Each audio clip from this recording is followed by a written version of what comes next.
તો યુદ્ધની શરૂઆતની સાથે જ તેલ પર તોડાઈ રહેલા સંકટને પગલે હવે મહત્વપૂર્ણ કેટલાક નિર્ણયો પણ લેવામાં આવ્યા છે।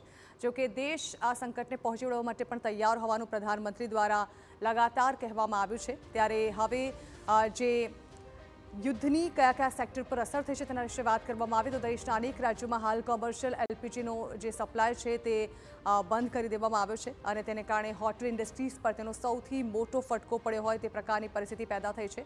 તો બેંગલુરુમાં આજથી રેસ્ટોરાં બંધનો તેમજ હોટેલ એસોસિએશને નિર્ણય કર્યો છે, જેને કારણે હોટેલ ઇન્ડસ્ટ્રી પર એક મોટો ફટકો પડ્યો હોય તેવું લાગી રહ્યું છે।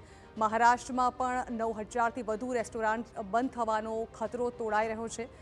તેને લઈને પણ કોઈક નિર્ણય લેવાય તેવી સંભાવનાઓ જે છે તે જોવાઈ રહી છે। મહારાષ્ટ્રમાં અંગે મોટો નિર્ણય લેવાય તેવી સંભાવના છે। રાજસ્થાનમાં ઇન્ડસ્ટ્રી સાથે જોડાયેલ 3 લાખ લોકોની રોજગારી પર સંકટ તોડાઈ રહ્યું છે। આ પહેલાં મોરબી પર સિરામિક ઉદ્યોગ પર સંકટ આવ્યું હતું અને હવે એવી પરિસ્થિતિ અન્ય ઉદ્યોગો પર પણ થાય તેવી સંભાવનાઓ છે।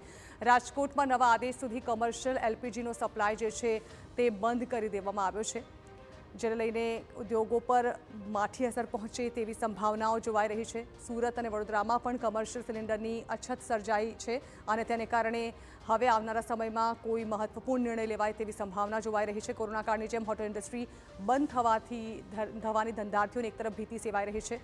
ત્યારે મિડલ ઇસ્ટના યુદ્ધની હવે ભારતમાં અસર જોવા મળી રહી છે, જેમાં બેંગલુરુમાં કોમર્શિયલ ગેસની અછત જોવા મળી રહી છે અને જેના કારણે હવે હોટેલ્સને ગેસની અછત વર્તાઈ રહી છે। શહેરના ગાંધીનગરની સેન્ચુરી હોટલમાં રસોઈ માટે પૂરતો ગેસ ન મળતા લાકડાના ચૂલાનો ઉપયોગ કરવાનો વારો આવ્યો છે। તો શહેરના રેસકોર્સ નજીક 3 સ્ટાર હોટલ મેજેસ્ટિકમાં પણ સ્ટાફ સિલિન્ડરના બદલે લાકડાનો ઉપયોગ કરી રહ્યો છે। વૈકલ્પિક વ્યવસ્થા કરવામાં આવી રહી છે। આ ઉપરાંત હોટલ સંચાલકોએ પણ મેન્યુમાં રહેલું તમામ ભોજન નહીં પીરસાય તેવા પોસ્ટર લગાવ્યા છે, સાથે ગ્રાહકોને પણ સહકાર આપવા માટે અપીલ કરવામાં આવી છે।